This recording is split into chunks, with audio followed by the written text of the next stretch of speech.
ವಿಜಯಪುರ ಜಿಲ್ಲೆ ಬಬಲೇಶ್ವರ ತಾಲೂಕಿನ ಗುಣದಾಳ ಗ್ರಾಮ ಪಂಚಾಯಿತಿಯ ಅಭಿವೃದ್ಧಿ ಅಧಿಕಾರಿ ರವಿ ಮಾಸ್ರೆಡ್ಡಿ ಅವರು ಸರ್ಕಾರದ ಆದೇಶವನ್ನು ಉಲ್ಲಂಘಿಸಿದ್ದಾರೆ. ಗುಣದಾಳ ಗ್ರಾಮ ಪಂಚಾಯಿತಿಯಲ್ಲಿ ಸಂವಿಧಾನದ ಪೀಠಿಕೆ ಇಲ್ಲದಿರುವುದು ಕಾನೂನು ಉಲ್ಲಂಘನೆಯಾಗಿದೆ. ಆದ್ದರಿಂದ ಇಂತಹ ಅಧಿಕಾರಿಗಳ ವಿರುದ್ಧ ಕಾನೂನು ಕ್ರಮ ಕೈಗೊಳ್ಳಬೇಕು ಹಾಗೂ ಅವರನ್ನು ನೌಕರಿಯಿಂದ ವಜಾಗೊಳಿಸಬೇಕು.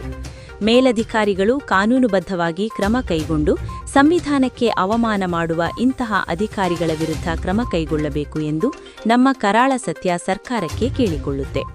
ಈ ಸಂದರ್ಭದಲ್ಲಿ ರಮೇಶ್ ಶಿಂದೆ, ಡಿಎಸ್ಎಸ್ ತಾಲೂಕಾ ಅಧ್ಯಕ್ಷರು ಬಬಲೇಶ್ವರ್ ಮಾತನಾಡಿ ತಮ್ಮ ಆಕ್ರೋಶ ಹೊರಹಾಕಿದರು. ಶ್ರೀಕಾಂತ್ ಗೋಡಪ್ಪನವರ ಕರಾಳ ಸತ್ಯ ನ್ಯೂಸ್ ಬಬಲೇಶ್ವರ್. ಮಿತ್ರರಲ್ಲಿ ಒಂದು ವಿನಂತಿ ಕೇಳಿಕೊಳ್ಳುವುದೇನೆಂದರೆ, ವಿಜಯಪುರ ಜಿಲ್ಲೆ ಬಬಲೇಶ್ವರ ತಾಲೂಕಾ ಗುಣದಾಳ ಗ್ರಾಮ ಪಂಚಾಯಿತಿಯಲ್ಲಿ ಸಂವಿಧಾನ ಪೀಠಿಕೆ ಹಾಕಿಲ್ಲ. ಕಾನೂನು ಆದೇಶ ಇದ್ರೂ ಪೀಠಿಕೆ ಯಾಕೆ ಹಾಕಿಲ್ಲ ಅಂತ ನಾವು ಪಿ ಡಿ ಅವ್ರನ್ನ ಕೇಳಿದಾಗ ಪಿ ಡಿ ಅವರು ನಮಗೆ ಗುಂಡಾವರ್ತನೆಯನ್ನು ಮಾತಾಡ್ತಾರೆ. ಯಾಕೆ ಮಾತಾಡ್ತಾರಪ್ಪ ಅಂದ್ರೆ ನಮ್ಮದೇ ವಿಡಿಯೋ ಐತಿ, ಆ ವಿಡಿಯೋ ನೀವು ಕೇಳ್ಬೋದು.